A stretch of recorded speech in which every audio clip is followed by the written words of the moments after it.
Imagino que todos acharam, 1 de Paulo aos Coríntios, capítulo 3, dos versos 5 ao 9, assim nos diz: afinal de contas, quem é Paulo? Afinal de contas, quem é Apolo? Quem é Paulo? Apenas servos por meio dos quais vocês vieram a crer, conforme o ministério que o Senhor atribuiu a cada um. Eu plantei, Apolo regou, mas Deus é quem fez crescer. De modo que nem o que planta, nem o que rega são alguma coisa, mas unicamente Deus que efetua o crescimento.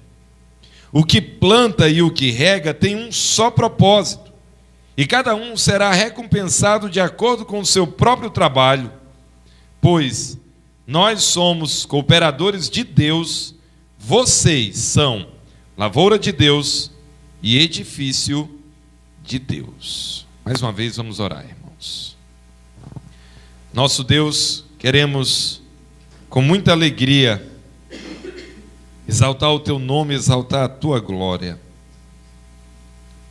Queremos, ó Deus, com muita alegria dizer que os nossos olhos estão postos em Ti,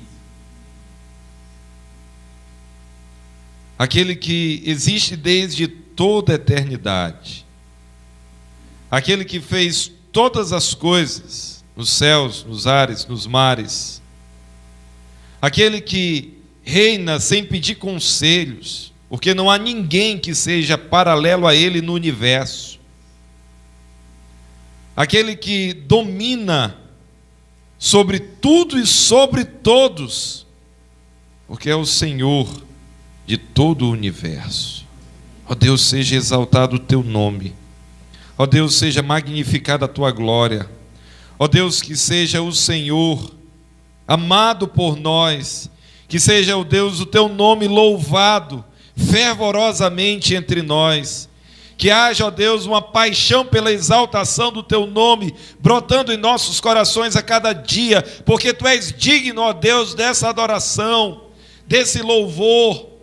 Ó Deus, que estejam, ó Deus, os nossos corações querendo Te louvar, querendo Te exaltar, ó Deus, porque a Tua grandeza, Deus, vai além do que aquilo que nós podemos captar, entender e até mesmo proclamar, porque, ó Deus, tão grande, tão magnífico, tão excelso é o nosso Deus.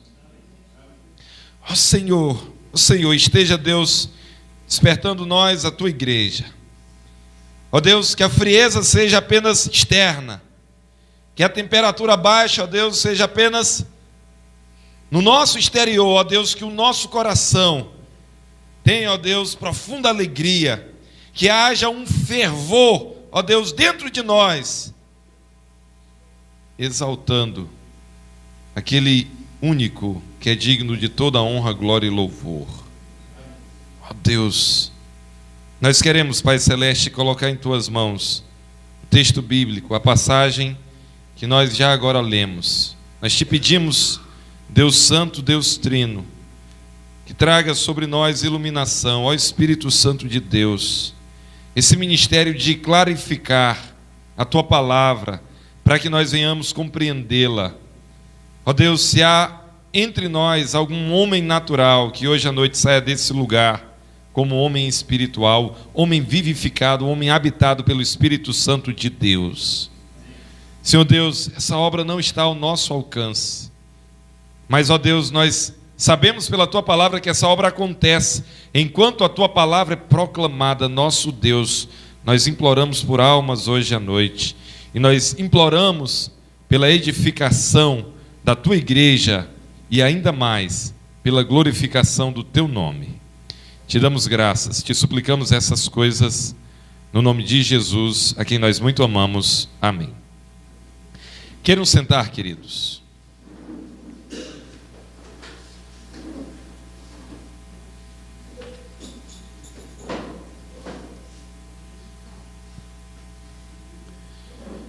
Queridos, na última passagem, 1 Coríntios, capítulo 3, dos versos 1 a 4, Paulo exortou com muita firmeza a igreja de Corinto, por causa da sua imaturidade, por causa da sua infantilidade. Paulo os chamou de crianças. Nós explicamos que, ainda que alguns usem essa passagem para querer fundamentar a ideia do crente carnal, nós falamos que essa ideia é imprópria. Nós entendemos que alguns crentes eles podem ser infantis por não terem amadurecido nas suas ideias, mas pessoas que vivem praticando o pecado, e alguns querem dizer que esse é o crente carnal, na verdade são pessoas que não nasceram de novo. Nós somos crentes, mas a pessoa ama o bar, ama a bebedeira, ama a prostituição, ama a mentira, ama o lucro desonesto e tantas outras coisas. Essa pessoa, o Espírito Santo de Deus não age nele. Paulo diz que eles tinham deficiências no seu entendimento e os exorta duramente em relação a isso. Paulo também diz que o fato deles conceberem a ideia de partidos, eu sou de Paulo, eu sou de Apolo, eu sou de Cefas. Paulo diz que isso evidenciava o tanto que eles eram infantis. Agora, ele entra para dizer qual o lugar dos servos de Deus, aqueles que servem, qual o lugar dos servos de Deus na obra de Deus. Irmãos, ele vai fazer isso usando duas figuras. A primeira é da agricultura. Ele fala que um planta, o outro rega, que a igreja de Deus é lavoura. Então a figura que ele está usando é da agricultura. E no finalzinho do verso 9 ele diz que lavoura de Deus e edifício de Deus. Ele vai inserir uma outra figura, que é uma figura vinda da arquitetura. E nós vamos considerar na próxima semana, se Deus quiser, essa passagem em que ele coloca uma figura da arquitetura para também ali dizer o lugar dos servos de Deus na obra de Deus. Então hoje nós ficaremos nos versos 5 a 9. Mas eu quero, de maneira introdutória, dizer que em nossos dias, tanto existe o cultivo, como existe a prática de um culto a personalidades. E eu não estou falando disso simplesmente no contexto secular, no contexto das celebridades. Eu não estou falando disso naquele contexto onde as pessoas criam os seus ídolos, os seus ícones, os seus personagens chaves e traçam o curso da sua vida através dessas pessoas. Eu estou falando do mundo evangélico. Nossa, pastor, o senhor está exagerando. Será que eu estou? Será que você nunca passou em frente de uma igreja evangélica e lá está estampado com a foto enorme, gigantesca, a foto do líder daquela igreja? Não tem lá necessariamente uma cruz, não tem lá necessariamente algo que aponte para o Senhor Jesus, mas tem um homem que iniciou aquela denominação, que iniciou aquele grupo. Ele é o personagem chave, ele é o ícone, ele é a pessoa que tem feito toda a diferença. Em alguma medida, nós encontramos isso escancaradamente ao ponto de ser colocada a foto de alguém. E em alguma medida menor, isso é feito em outros contextos. Irmãos, nada mais impróprio do que isso. Como nós cantamos, como já foi dito, como acabamos de ler. Somente o nosso Deus deve ser honrado. Existe uma honra que só pertence a Deus. Culto a personalidades, se tem algo que é impróprio, são os cultos às personalidades. Eu disse que tanto nós cultivamos, eu estou me referindo ao meu evangélico, graças a Deus que nós não fazemos isso. Nós repudiamos isso. E eu não estou dizendo o meu evangélico como um todo, mas uma parcela dele faz isso. Se cultiva e se pratica. Alguns edificam um ministério com base na sua capacidade de liderança. Hoje, centenas, eu não estou exagerando, centenas de livros sobre liderança têm sido escritos. E nesses livros de liderança e na formação de um ministério com características evangélicas, são orientados que a pessoa de um líder sempre fez muita diferença e que deve fazer. Então eles orientam que essa pessoa do líder seja uma pessoa enfática, que seja um ícone, e eles promovem isso. Eles promovem, eles propagam, eles não reduzem quando pessoas olham para eles de maneira desproporcional. Eles tanto cultivam que isso seja feito, como eles também não dão os devidos freios. E alguns praticam isso com uma normalidade incrível. Amam tanto as lideranças espirituais, às vezes falam mais deles do que o do próprio Senhor Jesus. Não há nada mais próprio. Exatamente isso que Paulo vai estar combatendo no nosso texto. Ele inicia com a pergunta: afinal de contas, quem é Apolo, quem é Paulo? Eles criaram partidos com esses nomes. Eles estavam enamorados com certas celebridades gospel. Não que Paulo fosse, Paulo repudiava isso. Paulo redarguiu, Paulo exortou duramente aqueles que diziam: eu sou de Paulo. Se alguém aí na igreja de Corinto está dizendo eu sou de Paulo, olha, eu nem sequer batizei vocês, para vocês não dizerem que foram batizados em meu nome. Desfaz esse grupo imediatamente. Paulo não aceitava esse tipo de coisa. Irmãos, entrando no texto bíblico, nós devemos entender qual o lugar dos servos de Deus na obra de Deus. Como que eu e você podemos saber qual o lugar dos servos de Deus na obra de Deus? Em primeiro lugar, sabendo que os pregadores são apenas servos. Paulo diz: afinal de contas, quem é Apolo? Quem é Paulo? Ele está usando esses nomes porque os coríntios tinham criado esses partidos. Ele, mais na frente, ele vai usar o nome de Barnabé, vai usar o nome de outros. Havia uma quantidade de personagens que eram conhecidos da igreja de Corinto e que eles, por uma razão ou outra, talvez porque Paulo era o missionário fundador, talvez porque Paulo expressou uma humildade, ele se propôs a chegar entre eles sem nada saber, chegar com muita simplicidade e anunciar a mensagem da cruz, esvaziar-se de si mesmo e apresentar a Cristo para que o poder de Deus fosse manifestado entre eles. Talvez alguns amavam Paulo por essa humildade, por essa simplicidade, porque apesar de tanta simplicidade, Deus fez algo extraordinário. Deus fez algo de extraordinário entre eles. Talvez outros tivessem uma apreciação por Pedro, porque Pedro, olha, ele era um líder entre os apóstolos. Ele pregou a primeira mensagem. A fama de Pedro era gigantesca. Ele era esse pastor, apóstolo, missionário. Então ele era esse tipo de pessoa que certamente tinha a sua parcela de contribuição. E eles então criaram seus partidos. Mas Paulo está dizendo, afinal de contas, quem é Apolo e quem é Paulo? Vocês acham que existe algo de muito interessante? Apolo não era do colégio apostólico, mas Apolo tinha algo que os coríntios gostavam demais. Apolo, ele conhecia a retórica, que era essa arte de falar bem. Ele era de Alexandria.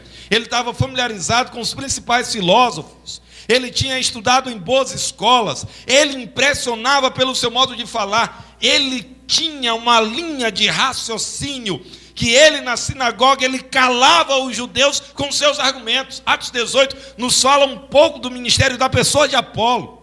Então ele era essa pessoa de uma presença extraordinária. Mas, deixando de lado todas essas qualidades, Paulo vai dizer quem realmente ou qual o lugar dos servos de Deus na obra de Deus. Afinal de contas, quem é Paulo, quem é Apolo? Aí ele responde: apenas servos, por meio dos quais vocês vieram a crer conforme o ministério que o Senhor atribuiu a cada um. É interessante, irmãos, que Paulo vai dizer que eles eram servos, e apenas servos, apenas pessoas que estavam a serviço de Deus na obra de Deus. Das muitas palavras para servo que existem, das várias que existem no Novo Testamento, Paulo usa a palavra diakonoi, servos no plural. Eles eram diáconos, eles eram como aqueles que serviam. Paulo poderia usar uma outra palavra para falar daqueles que serviam no culto, e que era uma palavra mais requintada, mas ele não usa. Ele diz que eles eram servos, e apenas servos, apenas servo por meio dos quais vocês vieram a crer. Enquanto eles estavam muito impressionados com pessoas, Paulo diz o seguinte: olha, vocês querem ser uma igreja que amadurece, que deixa de só suportar o leite, diz, a gente só pode dar leite para vocês, mas algo que vocês precisam entender é que aqueles que ministram, eles são apenas servos. O foco não deve estar neles. O foco não é a pessoa deles. O foco não é o ministério deles. Eles são apenas servos. Olha, mas eles tiveram uma importância muito grande entre nós. Nós cremos. Ele é o meu pai na fé. Ele pregou, Deus agiu. Mas Paulo está dizendo, são apenas servos. Ainda que eles tenham levado pessoas a Cristo, e essa igreja foi realmente concebida no ministério de Paulo, outros serviram de outras formas, mas a implantação da igreja foi realmente o ministério de Paulo. Por isso que ele vai dizer, eu plantei, Apolo regou. Mas ainda assim, Paulo vai dizer, apenas servos. Queridos, uma coisa que é interessante de nós percebermos, entendermos, é que Deus, na sua graça e bondade, segundo a sua vontade, às vezes usa de maneira extraordinária certas pessoas. Se a gente ler as Escrituras, nós vamos achar vários homens, vários servos de Deus, que assim foram usados por Deus. Se você ler a história da igreja, você vai encontrar várias histórias de servos de Deus que são exemplares para nós. E pode ser que Deus, de maneira graciosa, faça algo assim no nosso contexto. Pode ser. Mas algo que eu e você precisamos conservar em mente é que pense nas coisas talvez mais grandiosas que poderiam acontecer. Por um momento pense. Entendamos uma coisa: se elas acontecerem, foi Deus quem fez. Ele usou apenas servos. Nessa obra, os servos, eles são instrumentos. Aquele que realmente faz é Deus. Os holofotes não deveriam estar focados em algum servo, em alguma serva, em algum homem, em algum grupo de homens. Mas os holofotes têm que estar sempre voltados, focados para Deus. Por quê? Porque é Ele quem faz. Não é alguém por sua grande inteligência, não é alguém pela sua capacidade de liderança, não é alguém porque tem essa ou aquela ideia, não é alguém que concebeu esse ou aquele método, não é alguém com essa ou aquela outra artimanha, é Deus. Deus quem dá as ideias, Deus quem livra do mal. Deixa eu só dar uma tarefa de casa para você. Lê a história de Ezequias. Ezequias foi um dos reis mais extraordinários de Israel. Ele foi fiel ao seu Deus, o seu pai não havia sido. O legado que ele recebeu do seu pai foi um legado de idolatria, mas o coração de Ezequias era completamente do Senhor. Ele derrubou os altares, ele reativou as festas, a adoração em Israel, ele centralizou a pessoa de Deus e o culto, ele fez coisas que foram excelentes. O texto nos diz, na história de Ezequias, que quando os babilônios, depois da cura da enfermidade dele, os babilônios vieram visitá-lo, e o texto diz que Deus o deixou para saber aquilo que havia no seu coração, e Ezequias mostrou todo o seu reino. Isaías, profeta da época, chega para ele e diz: o que é que esses homens viram? Viram tudo, não houve nada no meu reino que eu não mostrasse para eles. Chegará o dia em que eles virão e levarão tudo. Ezequias entendeu que isso não aconteceria nos seus dias. Boa essa palavra. Na verdade, irmãos, se Deus nos deixar por um momento que seja, a casa cai. Se Deus nos deixar dobrar a esquina e a presença dele não for conosco, eu e você falaremos besteira, eu e você faremos besteira, eu e você abrimos as portas quando elas deveriam estar fechadas. Eu e você nos aproximaremos de quem nós deveríamos distanciar. Eu e você faremos aquilo que é reprovável. Qualquer pessoa com bom senso viria. Se há maturidade, se há sabedoria, se há algo que é aproveitável, olhemos para Deus, glorifiquemos a Deus, continuemos a suplicar ao nosso Deus. Deus não tira a tua graça, Deus não tira a tua misericórdia, Deus não tira a tua bondade. Continue orando, porque é Deus quem está fazendo. E glorifiquemos apenas a Deus. Somente. O texto diz: apenas servos por meio dos quais vocês vieram a crer. Há muitos creram, eles são instrumentos nas mãos de Deus para que outros creiam. Irmãos, na obra de Deus, os servos são apenas servos. Alguém já disse que quando a igreja de Deus tem estrelas, é porque as trevas tomaram de conta e o sol não está brilhando. A igreja de Deus, somente um que existe em 3 pessoas deve ser adorado: o Deus Trino, o Deus Todo-Poderoso, o Deus único, vivo e verdadeiro. Os demais são apenas servos, instrumentos. Eles vieram a crer, glória a Deus, mas eles são instrumentos do Deus verdadeiro. O texto nos diz: conforme o ministério que o Senhor atribuiu a cada um. Irmãos, o exercício, a amplitude, Deus atribuiu a cada um.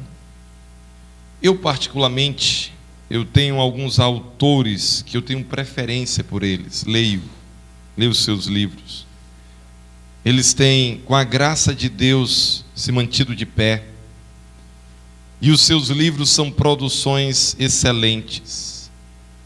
Os seus livros são um alimento. Deus tem usado muitos em nossa própria cultura, no nosso país, vários nos Estados Unidos. Deus tem feito um pequeno avivamento na América, e alguns homens muito comprometidos com a glória de Deus, com a palavra de Deus, têm pregado excelentes mensagens, têm escrito livros que todos nós deveríamos ler para o nosso. Esse ministério Deus quis atribuir. Nesse final de verso 5, conforme o ministério que o Senhor atribuiu a cada um. Então, o que esse porque atribuir? Deus quis dar, Deus quis fazer. Mas aqueles que têm um ministério, do qual nós podemos nos beneficiar muito. Por que tais pessoas têm? Porque o Senhor atribuiu a cada um. Mais uma vez, glorificado seja o Senhor. Ele que quis, Ele que fez, Ele que deu, Ele que atribuiu. Oremos por essas pessoas, para que o nosso Deus continue usando, para que o nosso Deus continue fazendo desses servos de Deus vasos nas mãos dEle, para que a sua igreja continue sendo edificada. Eu recomendo com muita alegria na internet as pregações de John Piper, as pregações de Paul Washer, as pregações de Augusto Nicodemos, as pregações de Hernandes Dias Lopes, as pregações de Jonas Madureira, de Franklin Ferreira, do Paulo Júnior, próximo aqui de nós. Isso não quer dizer que nós endossamos tudo o que esses homens dizem, mas nós podemos aprender muito, muito, muito com esses irmãos e como que a graça de Deus tem sido derramada sobre as vidas deles. Seus livros são bênçãos para a igreja em nossos dias. Homens como John MacArthur, homens como D.A. Carson, são realmente servos de Deus, que Deus se agradou de fazer grandes coisas. Outros mais, poderia mencionar outros mais, mas como Deus tem sido bondoso e tem usado esses irmãos de uma maneira excelente. Esse ministério o Senhor atribuiu a eles. Paulo diz no verso 6: eu plantei, Apolo regou, mas Deus é quem fez crescer. Ainda no afã de mostrar que lugar os servos de Deus devem ter, Paulo diz: qual foi o meu trabalho? Eu plantei. Nessa obra da agricultura, o plantio, regar, cuidar da terra, lançar a semente, aguar, tudo isso é muito importante. Agora, o que realmente faz a diferença é se o negócio nasce, cresce ou não. Então, é muito interessante que nós sejamos aqueles que trabalham a terra, cultivam a terra, aram a terra, lançam a semente, regam a terra. Mas, querido, se a semente não crescer, ela não vai. Foi muito legal esse trabalho, mas ele não adiantou coisa nenhuma. Realmente o que faz diferença é a semente crescer, e ela crescer com tudo na sua proporcionalidade. Eu morei durante um bom tempo no Vale do São Francisco, e lá eles cultivam uva. Alguém já me perguntou se lá é muito frio. Não é. Eles cultivam uva e exportam uva na qualidade, no timbre de exportação. Cultivam manga. Uva e manga tem muito japonês lá. Cultivam melancia, melão e tantas outras coisas. Uma coisa que eu, conversando um pouco com eles, que eu aprendi, dessas que brotam em cima da terra, tem algumas coisas que brotam debaixo da terra e outras que brotam em cima. O melão, a melancia, eles não podem ter uma quantidade nem pouca nem excessiva de água, senão perde a plantação, se não toda, praticamente toda. E o que Paulo está nos dizendo nesse momento é que ele fez um trabalho, Apolo fez outro trabalho, mas aquilo que realmente faz a diferença não foi ele nem foi Apolo quem fez. Eu plantei, Apolo regou, mas Deus é quem fez crescer. Então, se nós queremos colocar os olhos em alguém, se nós queremos atribuir a alguém a honraria do crescimento, do desenvolvimento dessa obra, se alguém está olhando para essa lavoura e está dizendo: puxa vida, que lavoura maravilhosa, Paulo está dizendo: essas honrarias não pertencem nem a quem plantou e nem a quem regou, mas a quem deu o crescimento. O problema, irmãos, é que há uma facilidade em nós de nos voltarmos para os homens, talvez porque conhecemos pouco as Escrituras, talvez porque o nosso compromisso com a glória de Deus não é tanto quanto deveria ser. Ficamos impressionados como cantam, como falam, como pregam, com um evangelista que ganha almas, com isso e com aquilo. Temos uma tendência de nos voltarmos para os homens e achar que há neles algo de especial em si mesmo. Paulo está dizendo: eu plantei, Apolo regou, mas Deus é quem fez crescer. Se nós vamos louvar alguém, se nós vamos atribuir glória para alguém, se nós vamos exaltar alguém, esse que vai ser exaltado é o próprio Deus e somente Ele. Ô igreja, acordemos para a necessidade de glorificarmos a Deus intencionalmente. Mas pastor, eu já faço isso. E porque no nosso coração agrupamos uma admiração desproporcional por pessoas. Quando isso acontece, irmãos, a glória de Deus, ela está sendo no mínimo, diminuída. E o que realmente faz diferença nas nossas vidas é Deus em toda a sua magnitude.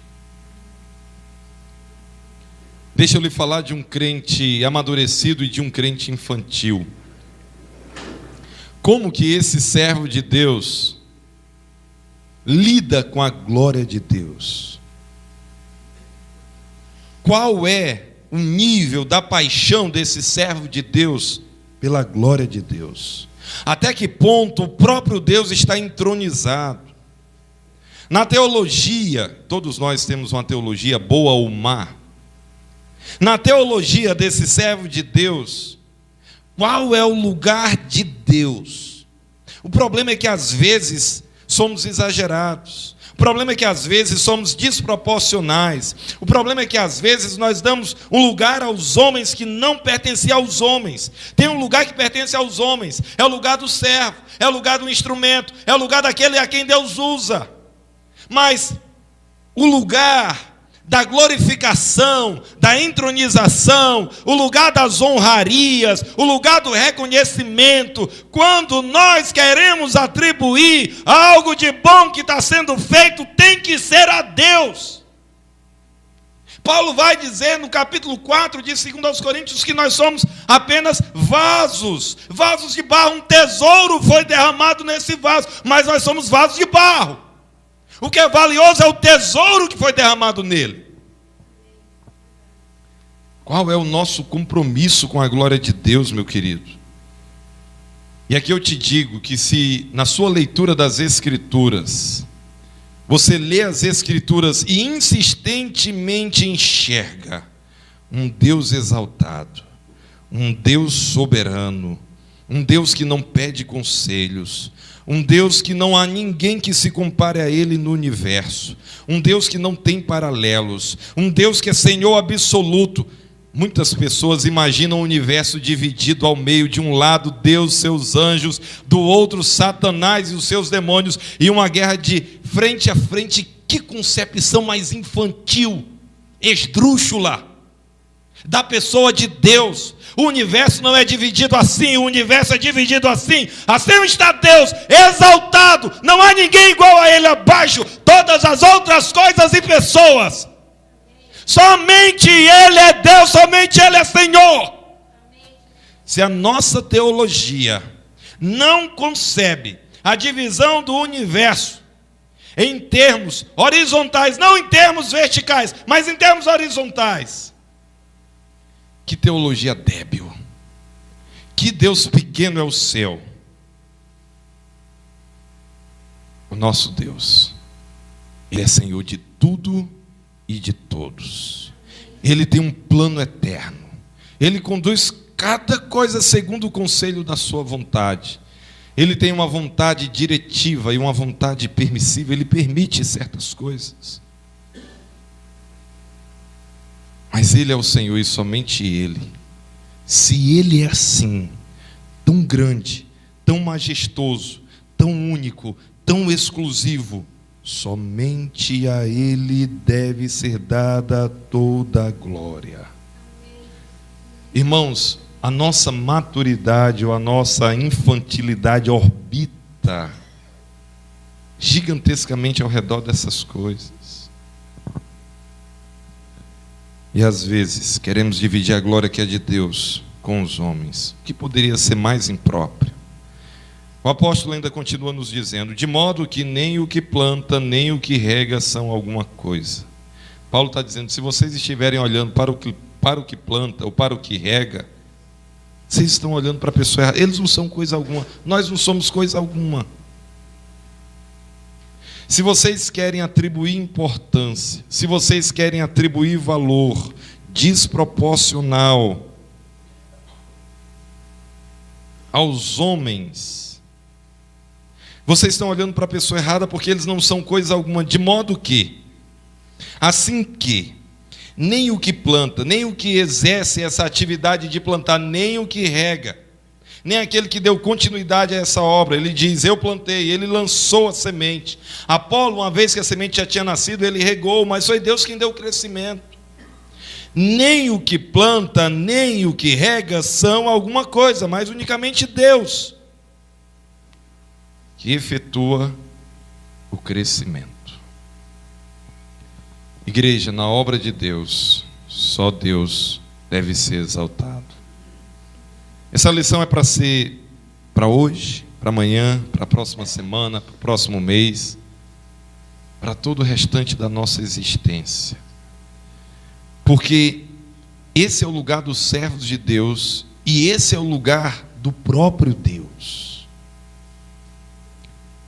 Devemos querer nós, deve estar implantado no nosso interior o lugar que é somente do Todo-Poderoso Deus.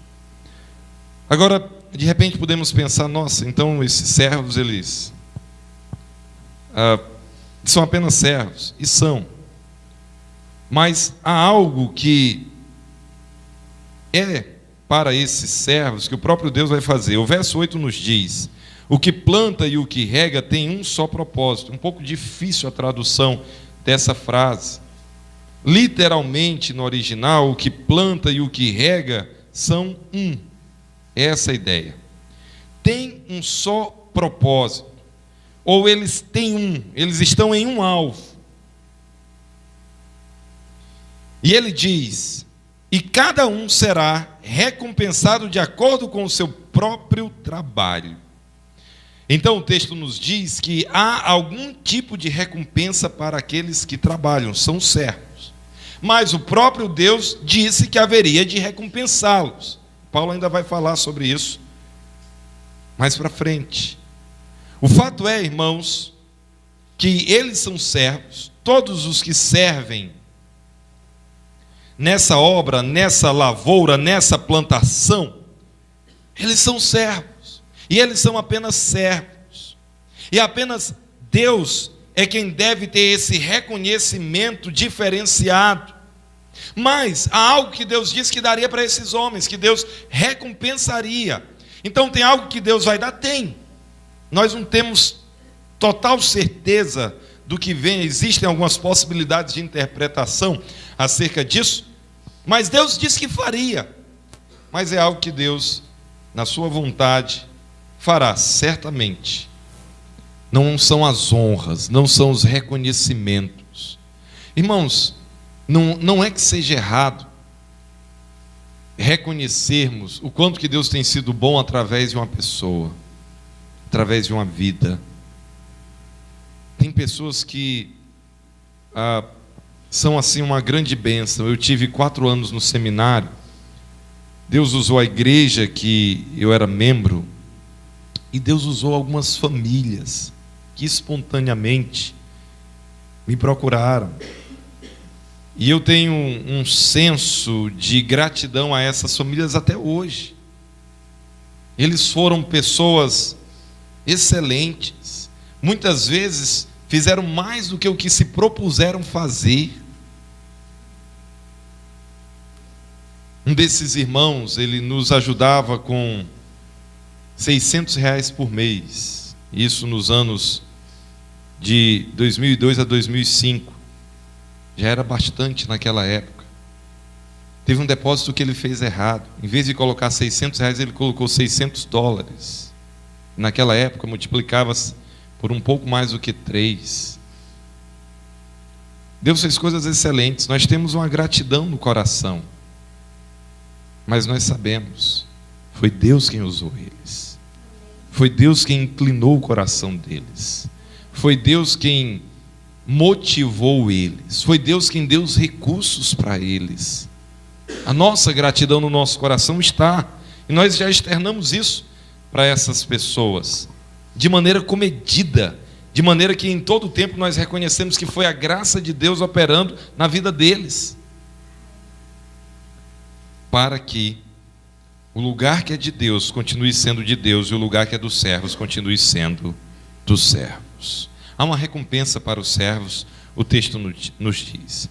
Por fim, Paulo diz nesse verso 9: pois nós somos cooperadores de Deus, vocês são lavoura de Deus e edifício de Deus. Paulo já introduz a próxima figura, que é o edifício, é algo da arquitetura, mas ele encerra praticamente repetindo o que ele já havia dito. Nós somos cooperadores, nós somos servos, nós somos instrumentos, nós somos aqueles que trabalham para que a obra de um outro apareça. Nós cooperamos com Deus. Vocês são lavoura de Deus. Vocês não são a nossa lavoura. Vocês não são servos de Paulo. Vocês não foram redimidos por Paulo. Vocês não foram colocados no lugar onde estão porque Paulo, ou Apolo, ou Pedro, ou qualquer outro fez algo de tão extraordinário. Nós somos cooperadores. Vocês são a lavoura de Deus. Irmãos, algo que é impressionante em Paulo, que também não apenas Paulo faz, era o lugar centrado na teologia dele da glória de Deus. Thomas Schreiner, que é um escritor norte-americano, que escreve uma teologia do Novo Testamento, ele fala que o tema central de todo o Novo Testamento é a glória de Deus na face de Cristo. E o interessante, irmãos, é que Paulo insistentemente está colocando os holofotes em Deus. Insistentemente ele está exaltando a inigualável obra de Cristo. Paulo foi um teólogo que adorava, ele escrevia os escritos dele, nós lemos nas cartas várias doxologias. Aquele que é invisível, imutável, aquele que é Senhor, aquele que não se pode prescrutar, aquele que habita em luz inacessível. Paulo então está produzindo e reproduzindo e conclamando e colocando. E talvez, se nós tivéssemos tido a oportunidade de conversar com ele, nós ouviríamos da boca dele insistentemente o louvor da glória de Deus, a exaltação, a pessoa, a obra, o caráter e o lugar que o próprio Deus deve ter no nosso entendimento e na nossa adoração. Quem somos nós nessa obra, nessa lavoura? Nós somos cooperadores. A igreja de Deus é lavoura de Deus, foi obra de Deus. Ele disse na metade final do capítulo 2, é obra do Espírito Santo. O homem natural, ele não entende as coisas do Espírito de Deus. Para ele elas parecem loucura. No capítulo 1 ele disse que a mensagem da cruz para os gregos e para os judeus, ela é loucura. Uns buscam sabedoria, outros buscam sinais, mas nós anunciamos a Cristo. Então, para os homens escutam o Evangelho, os homens escutam as boas novas e eles não entendem. Quando existe uma produção é porque o Espírito Santo agiu. Quando alguém escuta o Evangelho, aquela pessoa é quebrantada, aquela pessoa reconhece os seus pecados, aquela pessoa entende que por ela mesma ela não pode adentrar o céu de Deus, aquela pessoa ela reconhece o quão perdida ela está e o quão maravilhoso Cristo é. Quando isso acontece, é porque o Espírito Santo de Deus agiu, tirando a venda, tirando a névoa, tirando os impedimentos, para que tal pessoa chegasse aos pés de Cristo, reconhecendo somente Ele como seu Salvador e Senhor. Quando isso acontece, uma transformação incrível vem. A lavoura de Deus é produzida pelo próprio Deus. Então, se essa obra é feita por Deus, Deus usa os seus instrumentos, Deus usa os seus diáconos, os seus servos. Servos por meio de quem o evangelho foi anunciado e eles creram. Esses servos, eles são cooperadores de Deus, mas a lavoura, o crescimento, essa plantação belíssima é obra de Deus. Se tudo isso é verdadeiro, somente a Ele a honra, a glória e o louvor. Você consegue perceber quão impróprio é o culto à personalidade? Quão estúpidas são aquelas denominações que colocam a foto do seu fundador. Alguém me falou que tem uma certa denominação, e eles tinham uma rádio, e pessoas que entravam na cabine para dar um testemunho a cada 5 minutos, obrigatoriamente tinham que dizer o nome do fundador da denominação. Caso contrário, ele não entrava lá uma outra vez. Você consegue perceber o quão impróprio isso é, o quão absurdo isso é, o quão praticamente satânico isso é? Paulo está dizendo: os servos de Deus são apenas servos por meio dos quais vocês vieram a crer, mas essa obra foi Deus quem fez crescer. A lavoura de Deus foi produzida pelo próprio Deus. Igreja, insistentemente, glorifiquemos o nosso Deus. Ore pelos servos, ore para que Deus guarde, ore para que Deus continue usando, ore para que Deus continue dando sua misericórdia, ore para que Deus faça deles seus arautos. Mas o louvor, a honra e a glória é somente do nosso Deus. A Ele seja toda exaltação, honra, glória e louvor. Nosso Deus, muito obrigado pela Tua palavra. Nós queremos, Deus, a plenos pulmões, dar para Ti toda a honra, toda a glória, todo o louvor. Ó Deus, hoje mesmo alguns nomes foram citados, servos de Deus excelentes, extraordinários, de servos que o Senhor tem se agradado tanto de usar, de servos que o Senhor tem colocado a palavra nos lábios deles, com precisão, com autoridade, com clareza. Mas, ó Deus, em nenhum momento nós queremos dizer que eles são mais do que servos. Foi o ministério que o Senhor quis conceder. Ó Deus, toda a produção, toda a alegria com a Tua pessoa. Ó Deus, todo o foco renovado na Tua glória que tem sido trazido hoje na América, no Brasil, na parte sul do hemisfério. Ó Deus, o Senhor tem se agradado de levantar servos nesses dias. Ó Deus, enquanto nós indicamos o ministério desses irmãos, nós queremos, ó Deus, orar por eles, pedindo que o Senhor continue abençoando e usando e fazendo deles, ó Deus, um canal do Senhor, para que entendamos bem Tua palavra, para que leiamos, para que comparemos, e para que mais e mais fortemente, mais zelosamente, mais decididamente venhamos dar glória somente para Ti. Ó Deus, seja louvado o Teu nome. Ó Deus, seja bendita a Tua glória para todos sempre. Ó Deus, Tu que habitas em luz inacessível.